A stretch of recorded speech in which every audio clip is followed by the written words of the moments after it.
Hello everyone, the problem that we'll look at today is the USACO 2023 February contest gold problem 1 of equal sum subarrays. So you can pause the video first and read the problem yourself because it's really short and straightforward this time. Okay, so you're basically given an array of length at most 500, and now for each of the n times n plus 1 divided by 2 contiguous subarrays of this whole array, the sum is guaranteed to be distinct for the given array. And now for each of the index from 1 through n, you need to help compute the minimum amount it suffices to change AI by so that there are two different contiguous subarray of equal sum. And since n is only 500, you also have these subtasks. And yeah, you can pause the video once again and think about how to solve this problem yourself. Okay, for the 2023 February, I would say this one is quite simple, especially compared to the other two of the contest. So the keynote for this problem here is that since you can only change one of the numbers each time, the at least two subarray with the equal sum must have one containing this element AI and one not containing this element AI. Right? Because think about it, if both array doesn't contain AI, then you're not going to be changing them by anything. And if both array does contain AI, then they are both changed by the same amount, and since neither of them had the same sum, now they're still not gonna have the same sum.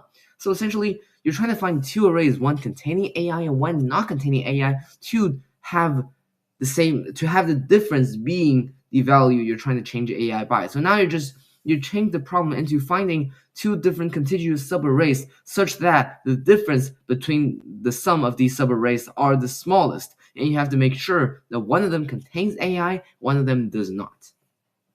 Notice how there's only 500 times 500 being 250,000 different subarrays present in this whole array, and this number times n is only going to be around 1.25 times 10 to the 8th power, which is acceptable for a problem with time complexity 3 seconds.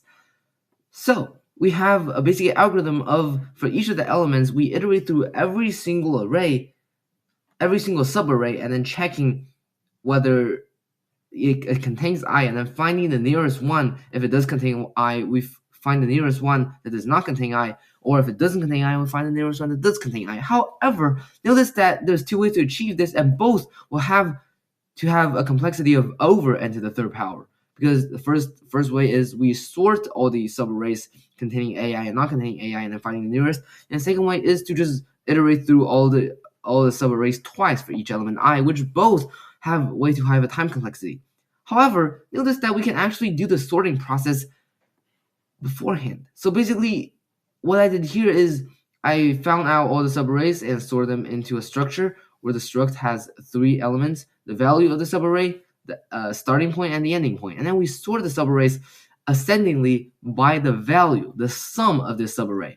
And then notice how for each I, we only have to iterate through each subarray once, and we just have to check the two adjacent ones. See if this subarray J and this adjacent one, J minus 1 or J plus 1, has one of them containing I and one of them not containing I. In this case, we only check J if J does contain I, so we continue if it doesn't, and then we only update the answer if J minus 1 or J plus 1 does not contain I in this case.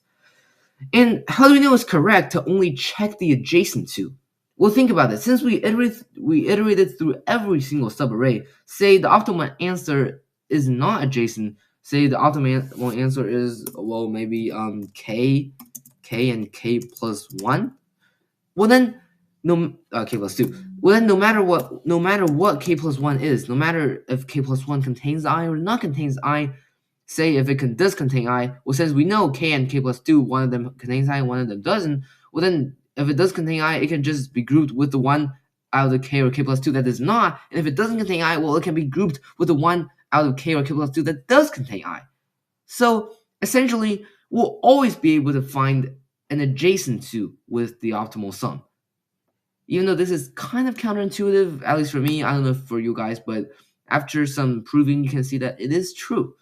And with this, you have an algorithm of time complexity n to the 3rd power being about 1.25 times 10 to the 8th power, which is enough under a 3-second time limit.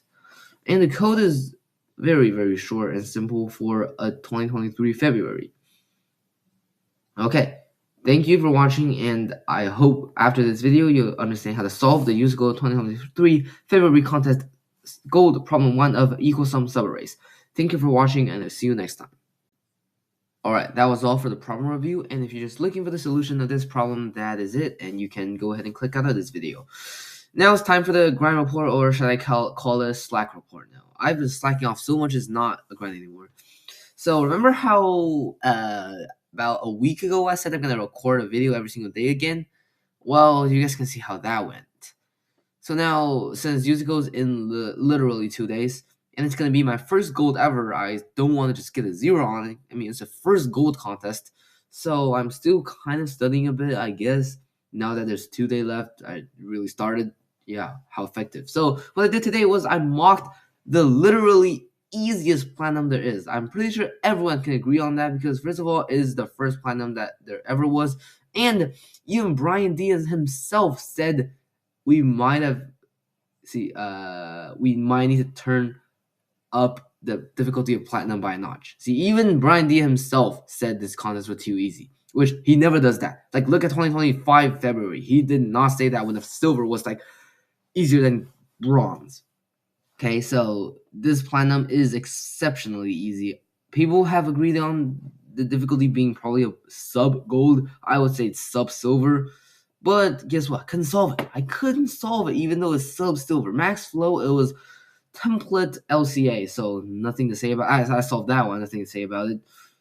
And then for the second one, it was like the easiest greedy ever, or you can use a segment tree on it. And I couldn't solve it until I looked at the editorial, and the editorial actually gave such a big brain proof, but it doesn't matter, I couldn't solve it. And the last one was segment tree, and guess what? I forgot about segment tree. I don't know segment tree anymore.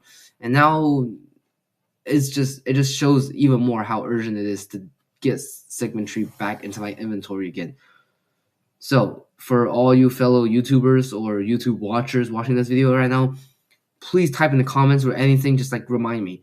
Just say, learn segment tree, review segment tree. I really need to review segment tree, and I keep procrastinating on doing that. I wanted to review segment tree since like December, and I did not, and now it's March, and I'm cooked for platinum, I'm cooked for gold. Yeah, everyone, if you can leave a comment, just like reminding me, review segment tree. Okay, thank you so much, and I'll see you tomorrow. Hopefully you'll remember to make a video tomorrow. Probably not.